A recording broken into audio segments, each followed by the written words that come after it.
even if it is about a challenging or difficult topic. And so that's what these works became. So what I felt was I couldn't get to the art galleries, so I brought the art galleries into my kitchen.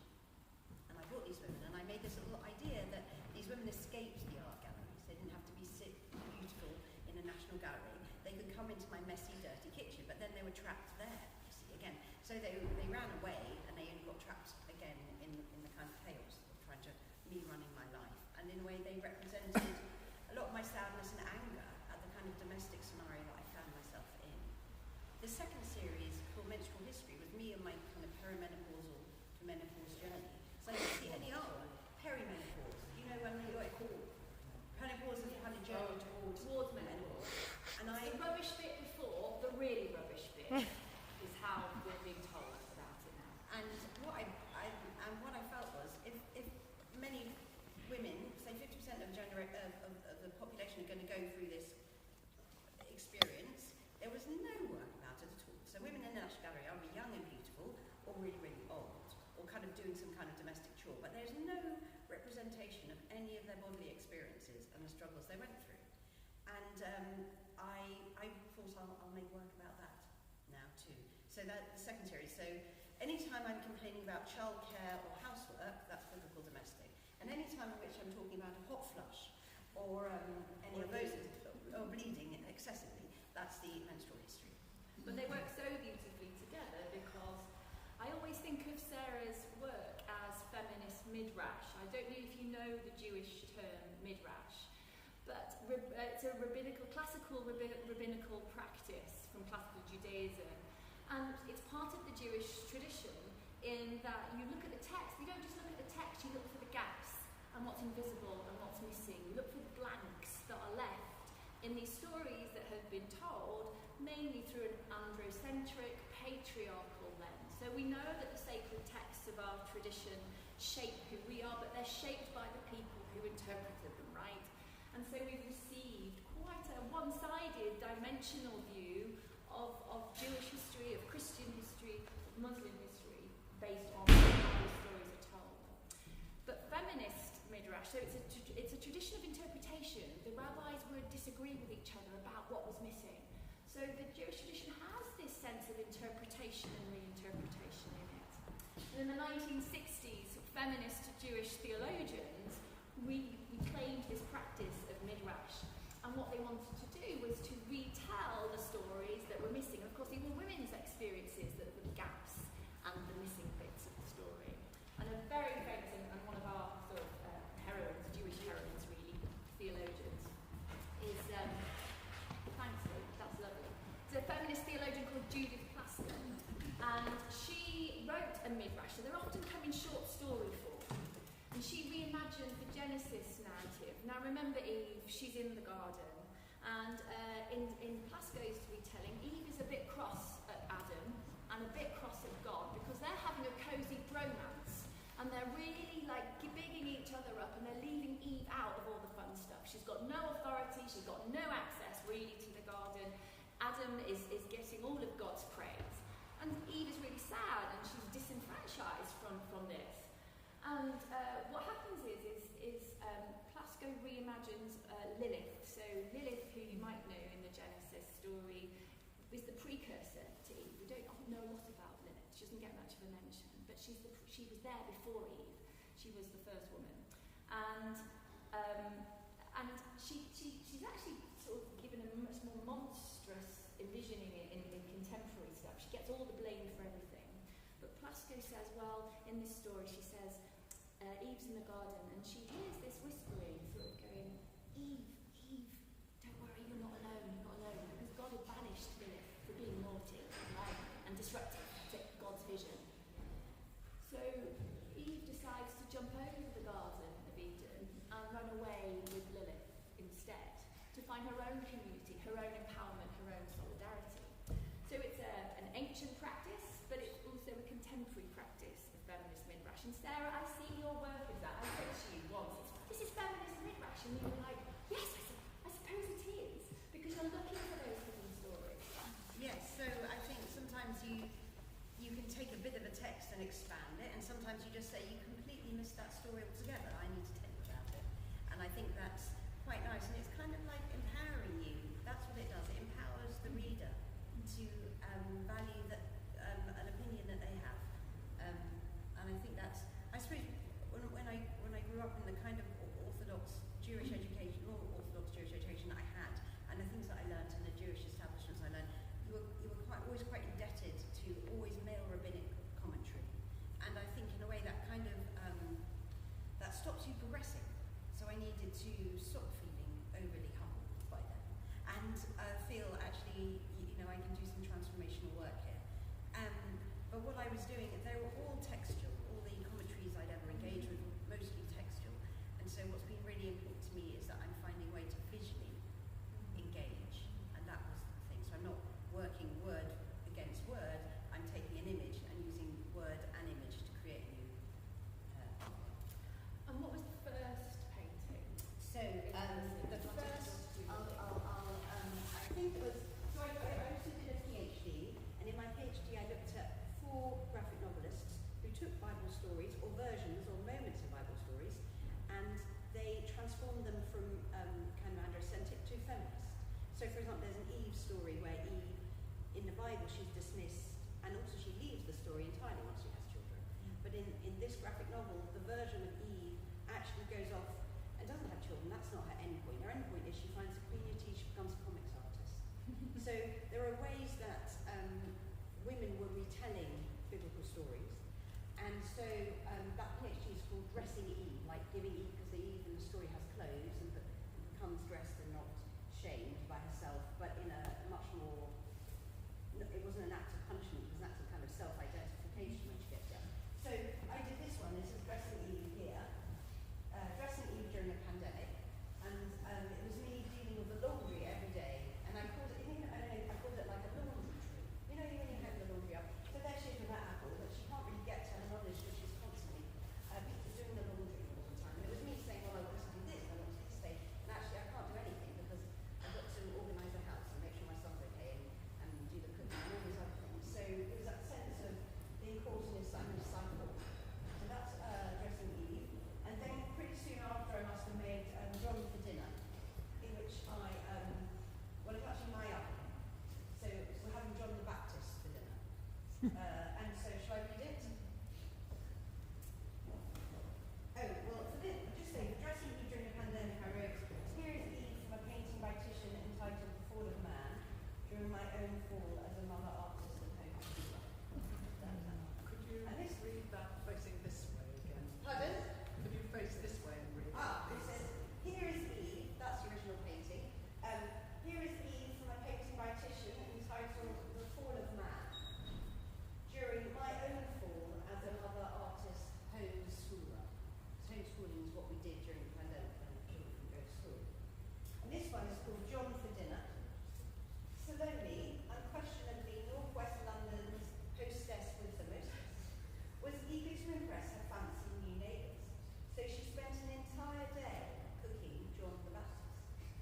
How was she to know they were vegetarian? Please note, it is not absolutely necessary to have a double oven for this recipe, but it doesn't. And there she is, and my son would use the term bombastic side-eye. Mostly this face. So in a way, she's kind of over-accommodating everyone, and she doesn't want to be this role that she's found herself in. There you are. Thank you. And it's, of course, central to your work is the bringing of the original painting, where you've been inspired by one of the great masters of the Western canon who have portrayed these women. But we only get their portrayal of them, we don't get their story, do we? So you're not just getting them to escape from the frame, but escaping from the male, what we call the male gaze, the way in which women's stories tend to always be told from the perspective of who happens to be in power. And that's important to disrupt that too. Yes, absolutely. And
start with your experience? Do you start with the way in which they're trapped within the National Gallery? Or do you start with the biblical text? Or how does it all come together, those sort of three inspirations for your work?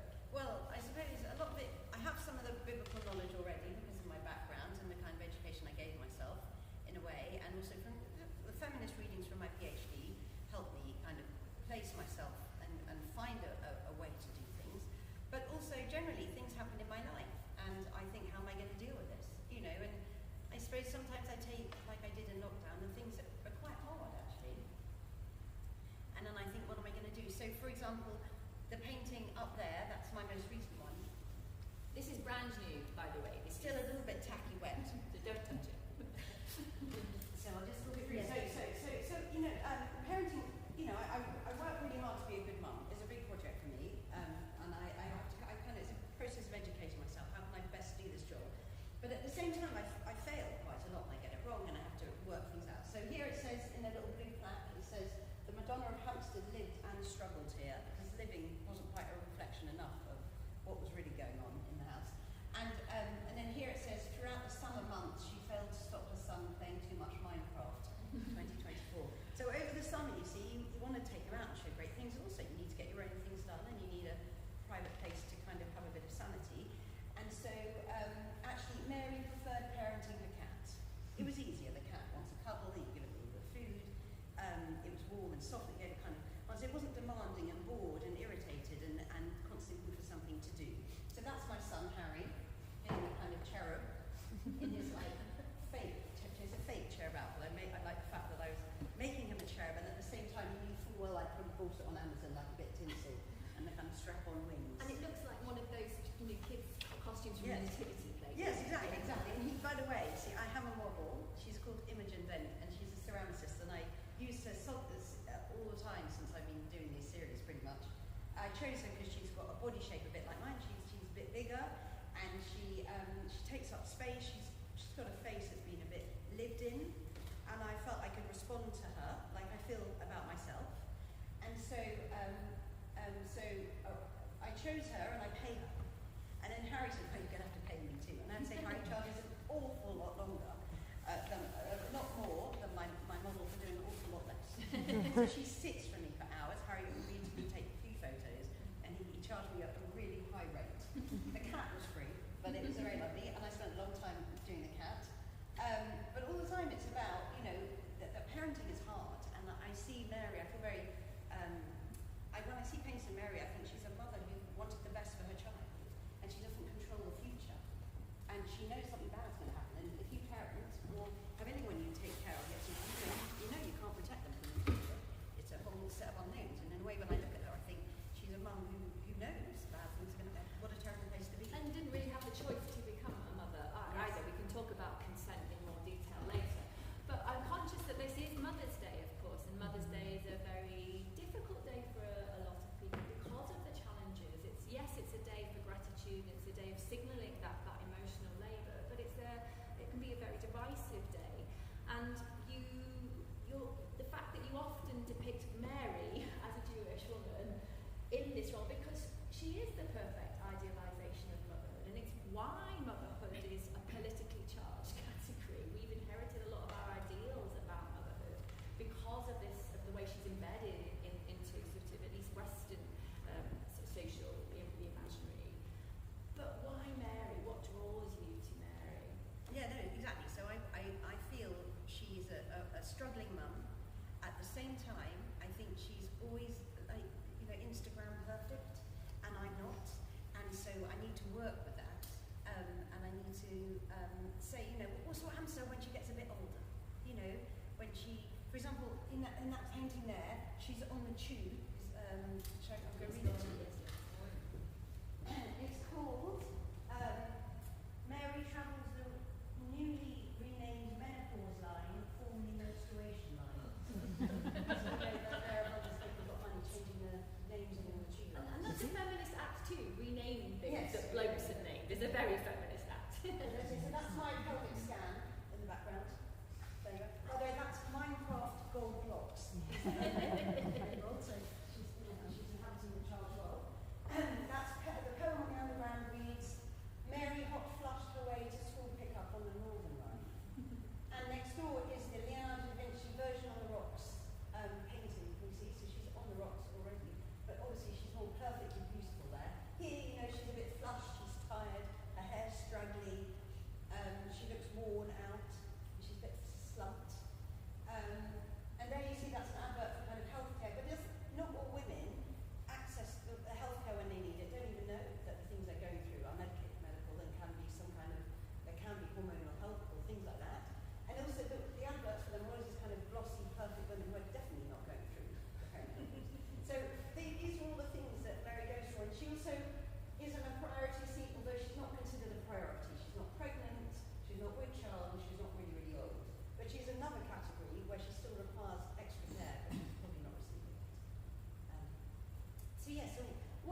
mother, or God, you know, how did she age? I want to know how she dealt with whiskers and things like that. And you mentioned that you're using, you know, Imogen, and of course you can see in the work the fleshiness of Sarah's work. You can see that the greasy hair of those hormonal flushes and fluxes. You know, her breasts are sagging. She's tired. She's aging. And again, that's another thing we just don't see very much of, do we? Or if we do, it's again a bit airbrushed and a little bit ideal. But that was really important. Yes, totally. And I think myself in a tradition like Lucian Freud, although I don't think he's a great guy, so I don't teach him on my courses. Maria knows because she's been on my courses. But I don't only teach people who I think have not been destructive. You know what I mean? If you've been destructive, especially to women, Lucian Freud, I think was like Picasso, very destructive to women. So therefore I don't teach my course. However, what I want to say is that he paints flesh in a certain way, which I'm really quite interested in, and with Jenny Savile, you know, the whole body thing. So I really want to paint body like it is. It really fascinates me. You can really see that in Bathsheba here, who lots of people love this. We often get very lovely, positive response to Bathsheba. So if you don't know the story of Bathsheba, she didn't have very much chance, really, or choice in the fact that David chose her, right? Again, we can talk about the consent, the power of men deciding what's going to happen to these biblical women. And she's daydreaming of a life that could have been hers, but you asked Imogen to come in grey underwear, Yeah, didn't you? her worst underwear. And I wanted it to be mismatched, and I wanted it to be the underwear you wear when you don't think anyone's going to see you. Because that's kind of where she is. She's saying, if I'm not, you know, because she was gazed upon. Remember, she was gazed upon in the bath, and that's why she was picked up. And I'm saying now she wants no one to gaze upon her, and she thinks, well, who would I have been if no one had gazed upon me? I might have made better choices for myself, lived a richer, fuller life for me as a person. And so, you know, and I love the way, you know, her belly folds. That's the body that I live in myself, and that she's got as well. And there she is. She's got her kosher chicken soup. And things, but the fact is, she lives in a dirty, messy world, and she dreams of something else. I like to think she's hoping to have a holiday in Italy. It feels like Italy to me on that one. Yes. So I've twice now just returned from a artist residency through the college I teach at, Small Drawing School. I've just been in Italy for 2 weeks, in Borgo Pignano in Tuscany, and so I love going there and walking and taking lots of photos and then bringing it back into my paintings. So yes, so that is Tuscany, but I have a less optimistic view. I mean, you think she's going to go on holiday? I do. And I don't know, but I have thought, and so I just applied for a grant to make a really massive painting here, and I kind of thought maybe I'll have some of the grass growing through the cracks in the marble on the dish, you know, so maybe the dream becomes real. She starts to inhabit where she wants to be. Yeah. In the previous session, just this afternoon, one of our visitors sort of commented on the different sizes, the messing about with proportion here, because that fairy liquid is looming large, isn't it? And she's sort of trapped by that too. The pattern is sort of trapped by the fairy bottle, isn't it? Actually? Yeah, it's amazing. Someone said it's a never-ending box of bottle of the fairy. Like she'll never get to the end of the bottle. She'll never get to the end of the bottle either. I always love your humour. She's hysterical all of the time, not when she's just writing bits to go along with her artwork. But there is a sense of loss and longing and pain in so many of these. I'm not a parent by choice, but you know, I feel Eve's despair at being lost in the laundry. We've all had mental health moments or personal challenges where everything seems sort of insurmountable. And the palette, your colours, your choice of colours often plays to that muted sense of a disquiet, I would say. And then we get these like pops of colour. So tell us about those sorts of decisions. So one of the things I think about is also that these women are me, because I don't always feel I fit. I feel a bit awkward in reality quite often. And sometimes I think that I take reality, and I've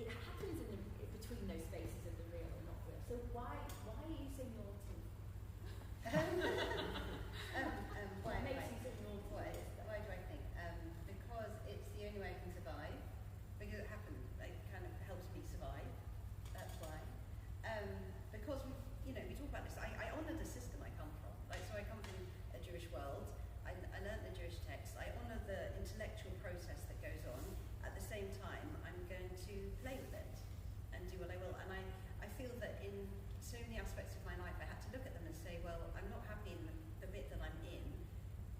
I have to believe that I can create and be playful in it to find the bit that makes me happy. So if it's finding from the more Orthodox Jewish tradition to a very progressive synagogue, which I imagine is a reform, which feels just similar to this sort of a church space, which means, everyone's equal and there's a space to have an opinion and to work with real life issues. And I think, oh yeah, I can live with this. I like this, I feel a piece. So I found that, and then I found in art, you see, I don't fit in comics, and I don't really fit in fine art, and I don't paint like a watercolour artist because I just pile the paint on top of each other, and I don't kind of worry about the light supposed to leaving the white behind. With watercolour, what you're supposed to do is if something's light, you leave it behind and you just paint the other bits, and the white comes through. And I just paint white paint all over it where I want the light. Right? So I know I get rejected from every watercolour exhibition, and and I get rejected from every painting competition, and so in the end, what you do, you have to kind of create and be playful to find the places that fit, and that's kind of a survival mechanism, I would say. But I teach and research in religious studies, and humour is not a very well studied subject in religion. It's almost like religion isn't, humour isn't, or wit isn't part of the stories that we tell about our religious, spiritual lives. And so I'm really drawn to the humour in its area. When you're having a look round, do read the captions. They're almost a mini story in themselves. They're absolutely wonderful, and do make us absolutely laugh, and it is disruptive. Could you say a little bit more then, just about the techniques that you use? For those of you who are artists, they often like to ask the artists about the techniques, and you get those colours, but I went right in thinking watercolour, you have to much more thickly onto the paint than you normally would. Yeah, no, so I'm definitely not a traditional watercolour artist. I like using black outlines quite a lot, so that's my technique. So, and with the bigger paintings, I prime them, which means I do a first layer. I decided to do a different colour first layer. It was grey blue. I think that the menopause I did a red one because I thought make it all big and blood. So if there's any kind of feeling of red coming behind, it's because I painted on a red surface. And in that final one there with Mary, I made it yellow. I did everything yellow, and then I just put everything on top. So if there's a sense of a bit more of a yellowy glow, that was quite nice. So I kind of made that a challenge to myself. What's it like to paint from different colours? So that's a kind of technical thing. And then I love using the little brushes. So like with Imogen's hair, or the cat's fur, or the bricks. There's a lot of detail. And then that's quite nice. You just sit and think, well, I'm going to obsessively paint a brick for the next few months. And I know where I am. You see, I know what I have to do, and that's quite nice. But you've also got more ambitious, haven't you? Like if we compare this painting here of Salome with your own head, so you haven't got John the Baptist's head here. No, right. I don't know if you know the story of Salome. So there's a few biblical women who like to cut men's head off. Judith is another one. Where's Judith gone? Yes. But the backgrounds have got more complicated, more ambitious. So that's fascinating. And also, I was in a Slade, and there were kind of rules, unspoken rules, that you don't write words on canvases. You see, and when I started to write on canvases, I thought, oh my God, this is so bad. It's such a bad thing to do. You just have to just get through lose all the education you ever had, and just say, well, this is what I want to do. So that's quite part of it as well. Yes, and I get more. So now that most recent one, it's most peopled and catted picture I've done. That's four breathing things in one painting, which is a lot for me. So I just want to keep getting more and kind of braver and more complicated. And I have to say, so I did a PhD, and it taught me to work at things in a certain systematic way, and also to let my brain follow its own logic. So if I think, when I write about comics, but I write about fine art and novels, and I just kind of wander around. And so I said to myself, well, Sarah, you just wander around when you paint, but but keep organised and keep editing, and it's really nice. So in a way, I suppose one of the things I've done is I've accepted my own thought processes. We'd really love to hear from you as well, your comments and reflections. What I usually do in these situations is just ask you to speak to the person next to you just for 1 minute. It gives you maybe a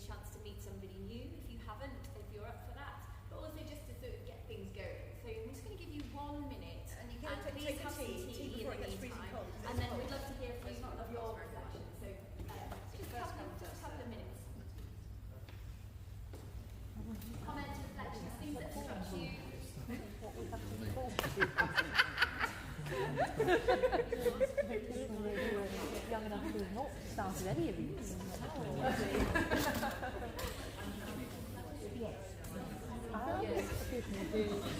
Feels like a type, doesn't it?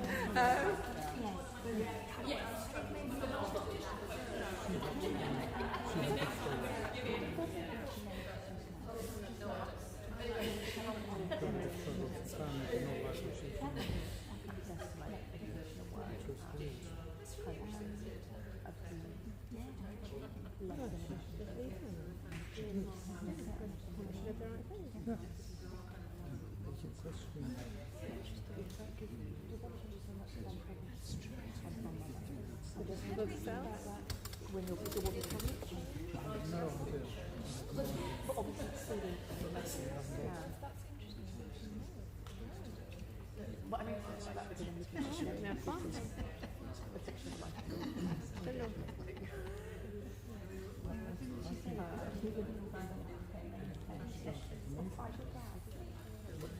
It sounds very dry on things. It sounds very dry on things.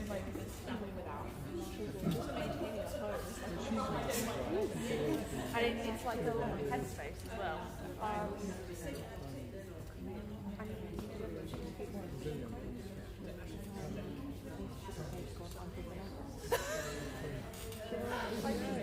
My sister being tasked with washing up. I often think about Sisyphus when I'm washing up.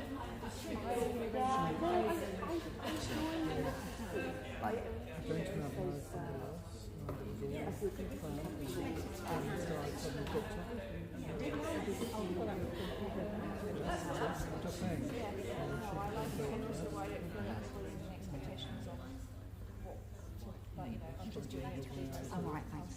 This guy is very supportive. I'm doing this. Yes, but when you go through a message, certainly. Yes. And she knows that. Because she just made the decision to go to out of her own and do it. Look after her son.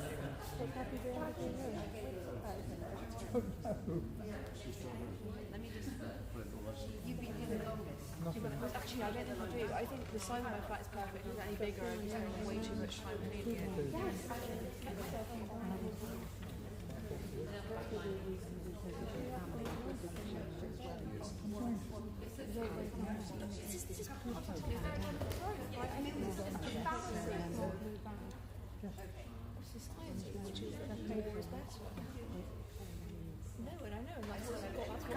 We're so low.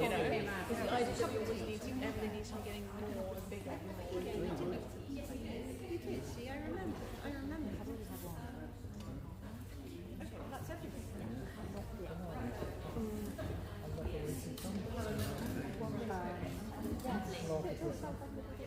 Thank you.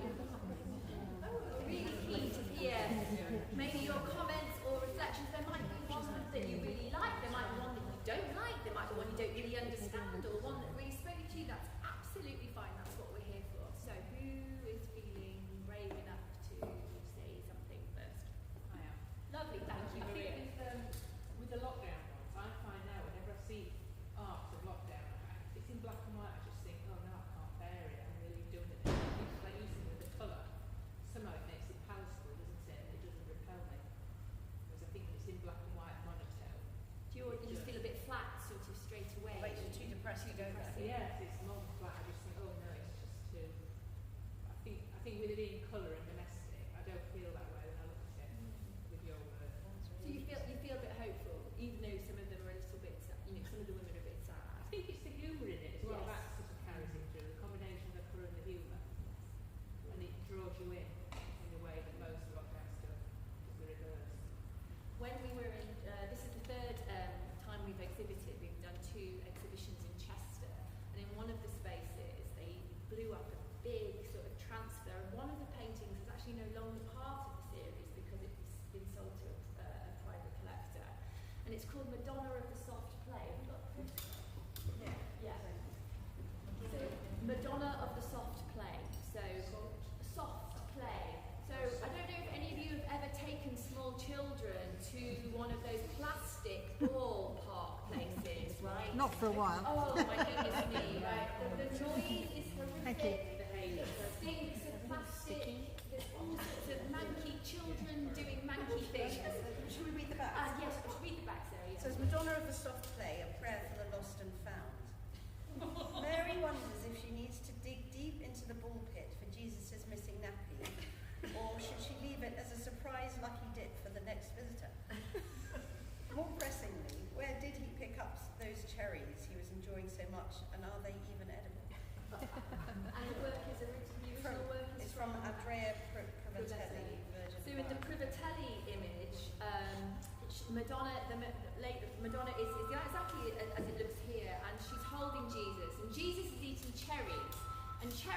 in the Christian context are a symbol of paradise. They're luscious, right? And they're bountiful and they're full of goodness.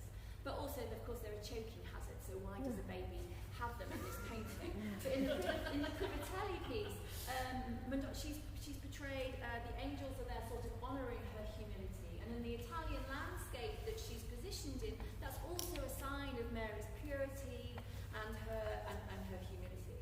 And then Sarah takes us into this loud, noisy, chaotic, messy space. And that colour the colours in there are just so garish. The primary colours of the reds and the balls just jump out. And of course she's sort of framed, she's entrapped in this. Like the framing of it sort of keeps her there. But again, it's the colours here. She's really, she's unhappy. And yet the vibrancy of it just undercuts that. And that was deliberate to you on your part, right? Yeah, and you'll see that her colours don't fit, you see. She's a tone off, it's like in a music song. She's off. She's a dull blue, she's a dull red. I was going to say Marie's a wonderful artist. She was actually my student and she does beautifully embroidery. But again, you take quite banal, difficult moments and you embroider them. Right, so anyway, that's only I. Thank you for your comments, Maria. That's lovely. Who else would like to share a thought or a reflection? Yeah.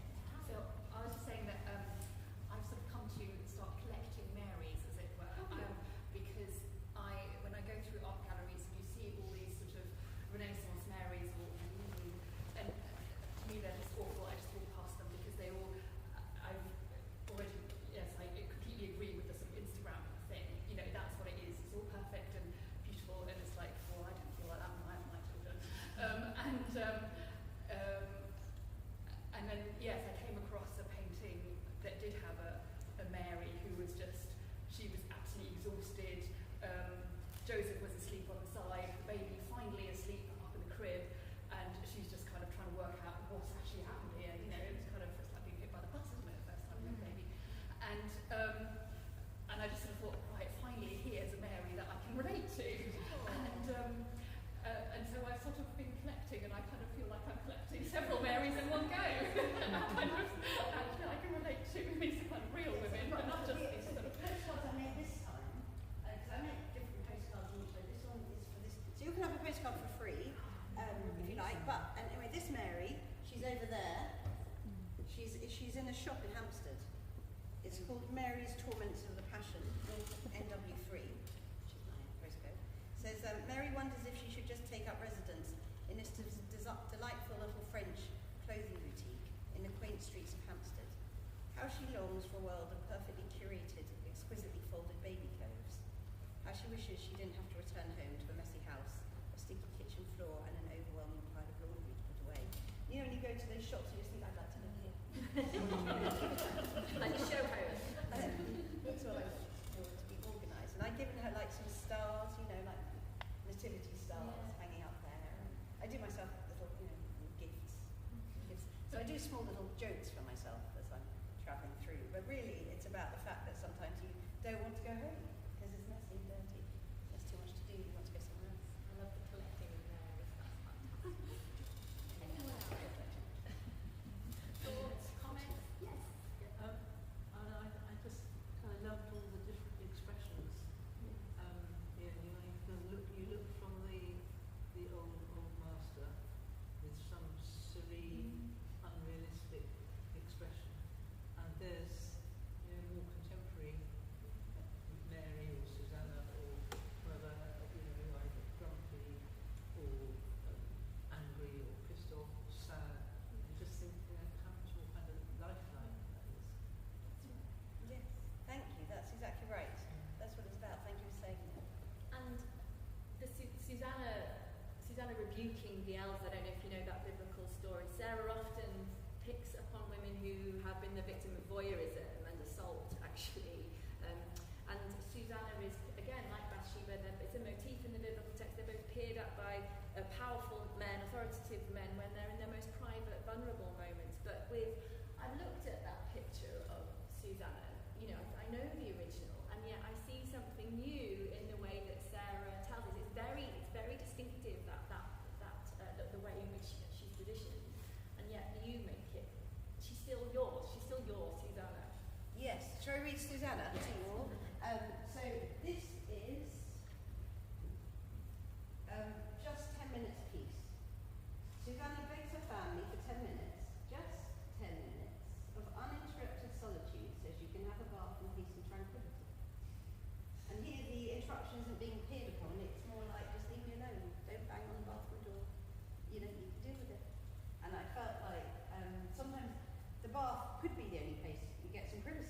but actually it's not always, because they can always bang on the door, and if my son got really annoyed, he just turned the light off. So there's always stuff that goes on. That's a good reason for a court. The early years where you just kind of being able to just go to blue on your own is quite frankly a novelty. You're sitting in a bouncy chair, Yeah. and so you can watch you on the toilet. Look at it. But so that's you see, we don't see that struggle. So I wouldn't see it. I love that. Yes, it is true. So if you clearly have a very interesting view of the controlling influence of males, which I agree with and totally understand. Would you ever paint one? So I did. So I painted Salome, and I put my husband's head in the dish. I did a big charcoal drawing, massive 6-foot drawing, and I put it on Facebook, and it got a lot of silence from all of his friends. So it was quite bad. And he said to me, if anything happens to me, they're going to use that. So I don't know. I'm not that interested in the men. Sorry, I'm not interested. No, that's fine. I just wondered what. Yeah, no, I just want to tell what it is like to be me. And I also feel this way, is that if I do it, then other people will think, oh, I can do it too. So I'm kind of breaking those boundaries. If I can talk about the perimenopause and bleeding and feeling awful and not looking great, then other people will feel it's fine to do it. And I think I can really talk it from my experience, and I that's what I love about teaching in a way. I can show something, and then people would get a little bit of confidence or inspiration, and they might do something and give themselves permission in a way they might not. And when men do feature, they're either decapitated or being put into a bin. Or annoying, like I said. Yeah. There's something going on. Which again, it's that subversive feminist move to Yes. to change the position and the power of women within men's worlds. And also those kind of incidental moments, we lose them and they take up hours of our lives. And I'm saying I don't want to. So I did this painting, the lady in red here, and it's She's not even named. She's not named. it's called Novice School Rep for Year 3. That's her. It says, this lady in red has been so excited about being chosen to be school rep. That's in school things, it's the one who represents the year in all the PTA meetings. That she arrived 2 hours early for the meeting at Starbucks on St Johnswood High Street. She was, perhaps, just a little overdressed for the occasion, but she had always found it tricky to calibrate the very best way to make exactly the right impression to the other mums at school. And so It's not that it's again, you're capturing that social pressure because it's not. It's sometimes women's sexism against women, that horizontal power across, if you like, is unhelpful. And it's from Giovanni Battista Moroni's Portrait of a Lady. She's not named. She's not named. So there are all these kind of struggles. So I don't want to forget that I was at schools where mums were trying to impress each other. I don't want to forget that feeling. I think that moment needs to be held on forever. I mean, I didn't like it, and I don't want to go through it again. But I don't want to forget it because it matters. That I went through it, and it was awful. So that's kind of why I make the art as well, because I want to make those almost forgettable moments as important as, Van Gogh being emotionally distraught enough to cut off his own ear.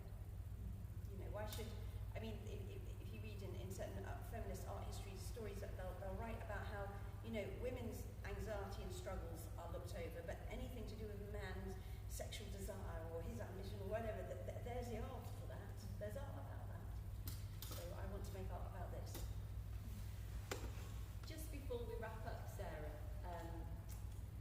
we've been in discussion, and people often ask us how you feel about that your work could be criticised for pushing too far back on text. These are sacred texts that have shaped all of our social worlds in some way, and there could be the interpretation that this is not just naughty in a playful way, but perhaps blasphemous or take something away from that. I don't think blasphemy is a bad thing, by the way, but so how would you might respond to that criticism or that challenge? I think that I own my tradition. I mean, I come from a tradition, say the Jewish intellectual tradition, which I'm really excited by, literary tradition, and I'm part of it, and I'm just taking it further. I could have got to a point where I said I'd given up on the Jewish stuff totally, right? So, it's putting me down and it's giving me no power. Or I could work with it, use it and make it my own. And in that way I kind of transform it and bring it into the present and into the future. And I feel that's what I'm doing. making it, yeah, it's my job. I feel like if I was born to do something, this is part of what the jobs I'm supposed to do. And so I do it with a kind of feeling, and I feel it makes the world better. And I think in a world where we can think between religions there's so much difference, actually many of the things that we're going through, we've got all in parallel, and they're parallel conversations. And that's actually why we're doing an interfaith evening next in 2 weeks. March the 25th. We're doing an interfaith event with, I don't know all the different groups that are being represented, but there's definitely lots of different groups being represented in relation to the work and why one should do this sort of thing, because we have much more in common than we know. I think that. Sarah, can I ask, I assume you've